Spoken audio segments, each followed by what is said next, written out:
What are you doing this week to save America? We're probably going to have a rally on the corner of Apple Valley and Bear Valley Road. And the focus is probably going to be Trump and we, the people, support Israel. Mm-hmm. And basically, we want to wake up America. Amen. To let them know, get off your fannies and do something. Yes, save it. We all have a role to play. We've got to get engaged in this process here. Now, you had mentioned you've done these rallies before. This is a kind of a sign waving, flag waving rallies that we do at the street corners. Yes, sir. What's the reception like? You're in California, but you're in Apple Valley. It's a little bit different than some of the big cities, right? Yeah, we have a lot of Republicans in this area, so we get a lot of honks, we get a lot of thumbs up, and basically we don't get too much. Not too many birds. Once in a while, somebody will flip us the bird. Yeah, and we reply, "Is that your age?" What I love about the flag wavings, it's crazy. Right too, things like that. One thing I've noticed is that the left has abandoned the American flag, right? And so I think I really encourage a lot of people, go out there, do flag wavings and bring them, just go. A lot of what they're trying to do to us is make us feel alone and isolated. Like, is this America anymore? Where is America? Where are the people? And when you're driving along and you see a group of people just patriotic celebrating the American flag, yeah, I want to honk. Yeah, I want to join them. So I love the fact that you guys do that regularly. Yeah, we try to do it as often as we can, depending on the weather and the schedule of other people. But we normally work together, and we also lobby other people to come with us and join us, other groups. Yeah.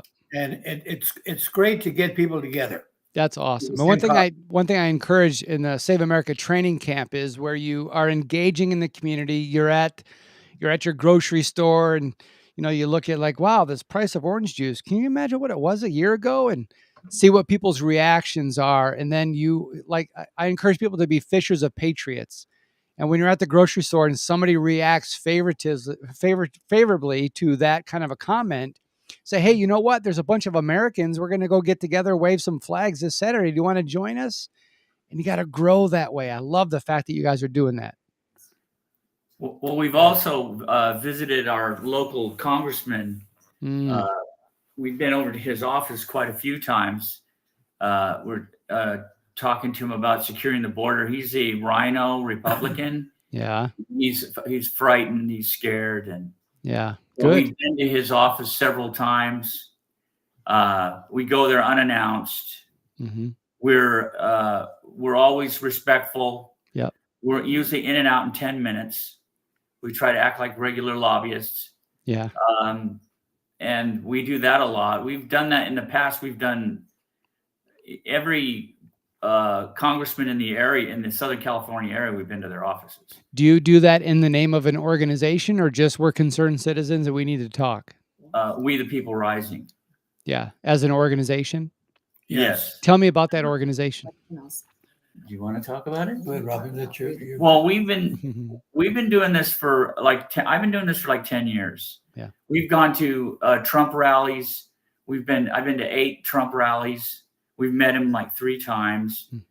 We've been to so many people's offices. We've met 40 different elected officials, either themselves or their staff. Mm-hmm. We've made quite a presence with them. We've had a lot of them run from us.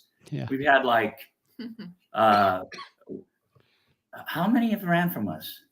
As they say, when the government fears the people, there is liberty. Exactly. Yeah. So in their eyes, when you walk in, they don't just see 3 people standing there. They actually see the number of voters and volunteers that you represent. Exactly. But we would go in, essentially what we do is we'd go in there. This is before Trump.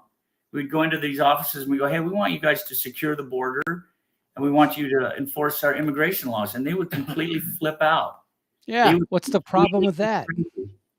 They would, and then, pretty much the meeting was over. We don't want to hear any of that stuff, Wow. And Why is that? Is that, I mean, prior to really the cartels and the gangs and the crime and the fentanyl, prior to that, the immigration, the border issue was about, well, we need the workers for agriculture and this kind of a thing. Is that where that came from? Their fear?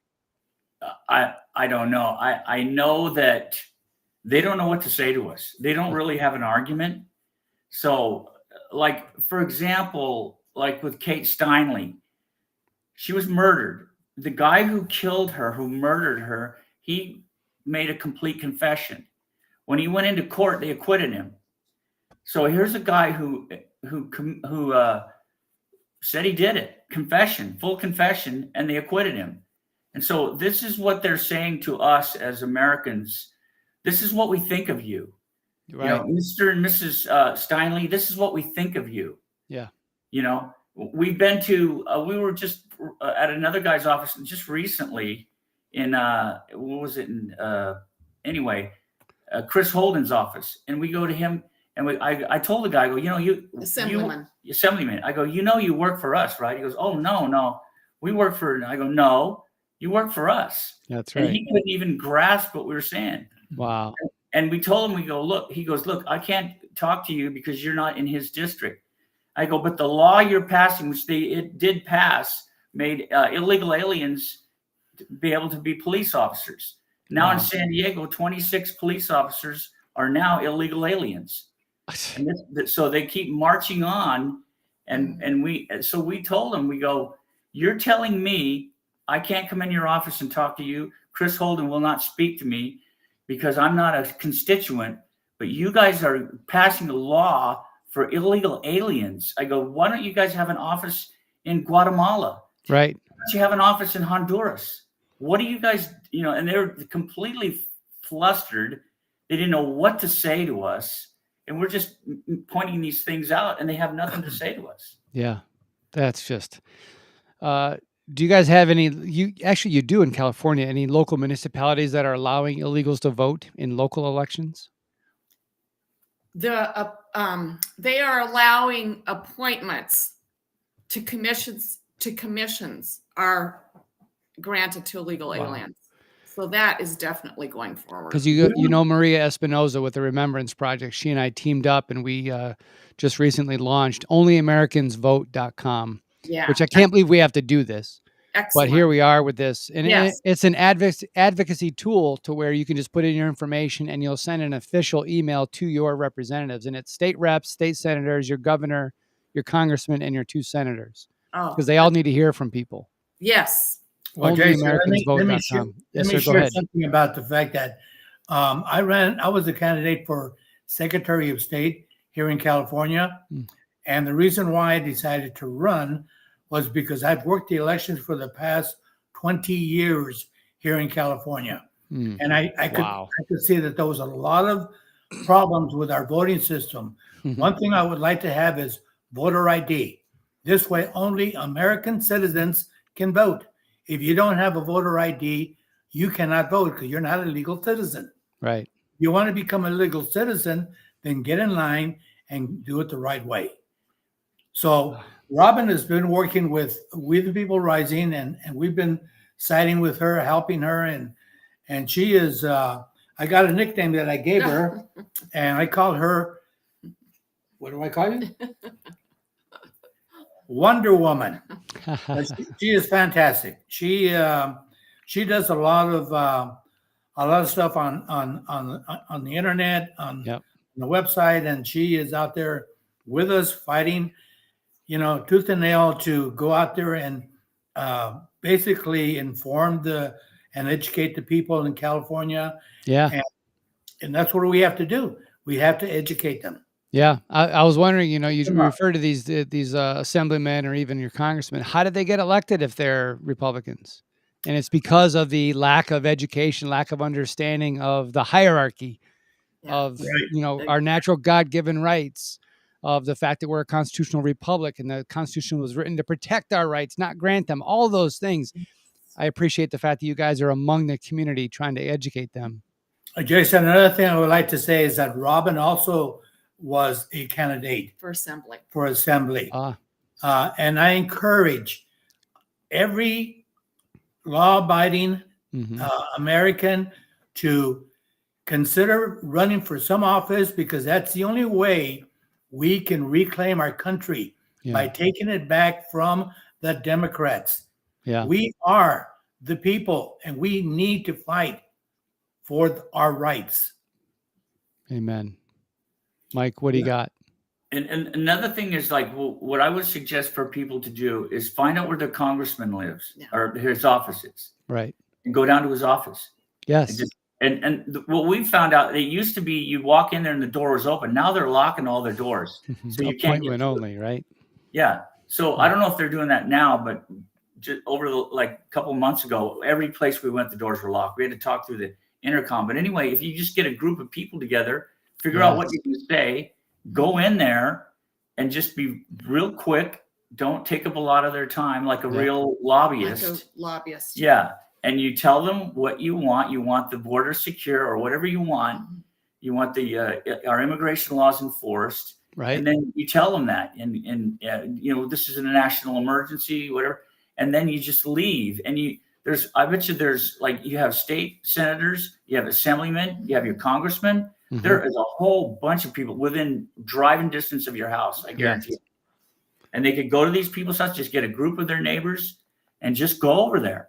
Yeah. It's Go not right to that their hard. It's to not their hard. offices. Yeah, absolutely. And you have to do it. You don't even have to have some official organization or some name, or it doesn't matter. Concerned citizens. Exactly. Right. But like we've done hundreds of those, literally hundreds. And it's very easy. Yeah. We used to call up and make an appointment, but after a while we said, forget that. We just go. Yeah. Just go and show up at their door. Most of the time they don't have anything to do. It's your office. Yeah. Exactly. And and then another time they go, hey, you can't photograph us. I go, yes, we can. This is a public office. You're a public official. This is This the is public. You can't tell us we can't photograph you. ultimate of the story. public. This is the public. Right. You are the public. Yes. I And am these photographing offices- you.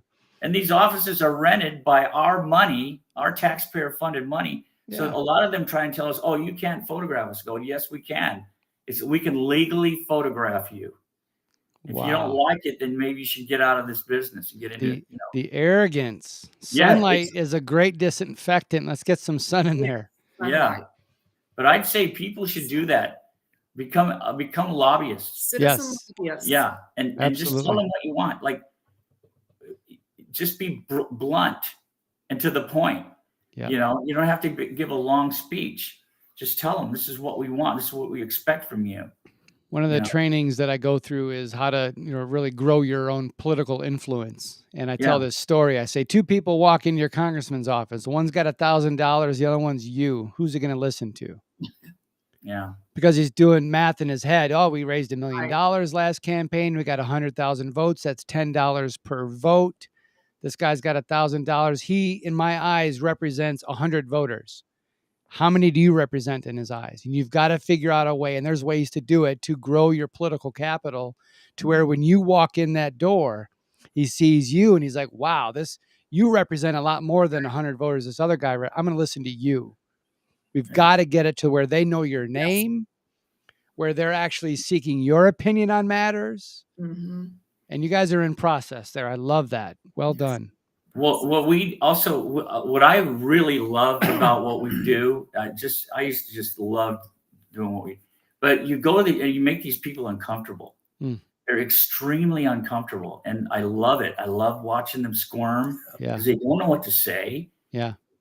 And then they go, well, you have to leave. You got to get out of our office. I go, well, no, we don't have to leave, Yeah. And we'll leave, like we had them argue with us. Hey, you got to get out of our office.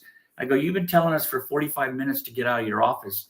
If you just listened to us for 10 minutes, Right. we would have been gone 10 minutes ago. Yeah. So I love making them uncomfortable. One of the most important, powerful questions that I encourage people to always ask is, and you have to know it yourself, But whenever they have these harebrained ideas, they want to solve some crazy problems. I always say, from where in the Constitution are you granted the authority to do that? Right. Point to it. I've got it open right here. Where in Right. the Constitution do you have authority to do that?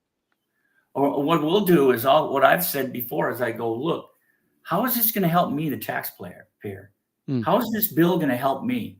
And they just sit there, just dead silence. Yeah. I go, and then they give me some long story, and I go, this isn't going to help me at all. It's going to help you, not me. Right. I'm the taxpayer, you know. Wow. So Well, God bless you guys. So you've got just your own efforts. You've got Liberty Rising, right? Or what do you call it? We the People Rising. You've got the Remembrance Project. Any other organizations that you're involved with? America First Latinos. Oh, that's right. Yes. Yeah. Wow. Okay. So look, I love you guys, and I appreciate all you do. Thank you for your service to this country. I wish you well. I'll be thinking about you guys. I'd love for you to send me some pictures of your flag waving and all that. That'd be wonderful. I'll share those on social media as well. Okay. How do people get plugged in with you? We have a YouTube channel. Okay, great. Send that to me, and I'll make sure that goes in the show notes for today, and I'll send that out as well. But that's awesome. Very good. Great. Good. God bless you guys. Thank you so much. Stay with me. I'm going to end it here. Thank you. Thanks. God bless you.